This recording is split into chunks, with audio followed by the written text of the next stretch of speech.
yang masih memiliki anak usia balita 3, 4, 5 atau bisa juga yang 6 tahun untuk menstimulasi perkembangan bahasa.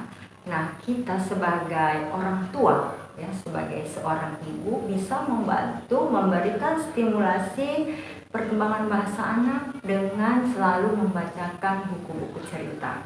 Bisa kita lakukan menjelang anak tidur ya, sebelum anak kita tidur, kita sediakan dulu Bunda buku-buku bacaannya. Nah, seperti beberapa buku yang sudah saya koleksi ya untuk anak-anak usia dini, seperti buku cerita petualangan anak laut, buku cerita Aku Sayang Kucing,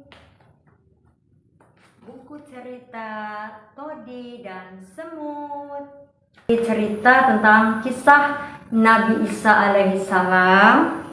Kemudian ada kisah tentang Nabi Ibrahim alaihissalam. Nah, terserah Bunda mau buku cerita jenis apa. Namun usahakan harus jelas tujuan kita membacakan cerita kepada anak-anak untuk apa. Tentu yang pertama untuk membantu perkembangan bahasa anak. Dengan kita banyak bercerita atau membacakan buku cerita kepada anak, akan bertambah kosakatanya dengan mendengarkan cerita kita. Nah, kemudian dengan kita bercerita, kita bisa melakukan percakapan dua arah.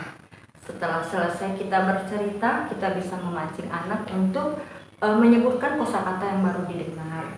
Kemudian tujuannya apalagi Bunda? Untuk menambah pengetahuan anak tentang kisah-kisah yang tentunya bermanfaat ya. Dalam kisah-kisah cerita buku cerita yang kita bacakan, tujuan dari cerita tersebut. Orang ibu harus pintar dalam arti memfasilitasi anak. Salah satunya untuk perkembangan bahasa anak usia balita, bisa kita bantu dengan selalu membacakan buku cerita kepada anak-anak kita. Nah, begitu saja tipsnya Bunda, semoga bermanfaat. Selamat mencoba, semangat untuk senantiasa mau bercerita atau membacakan cerita untuk anak-anak kita.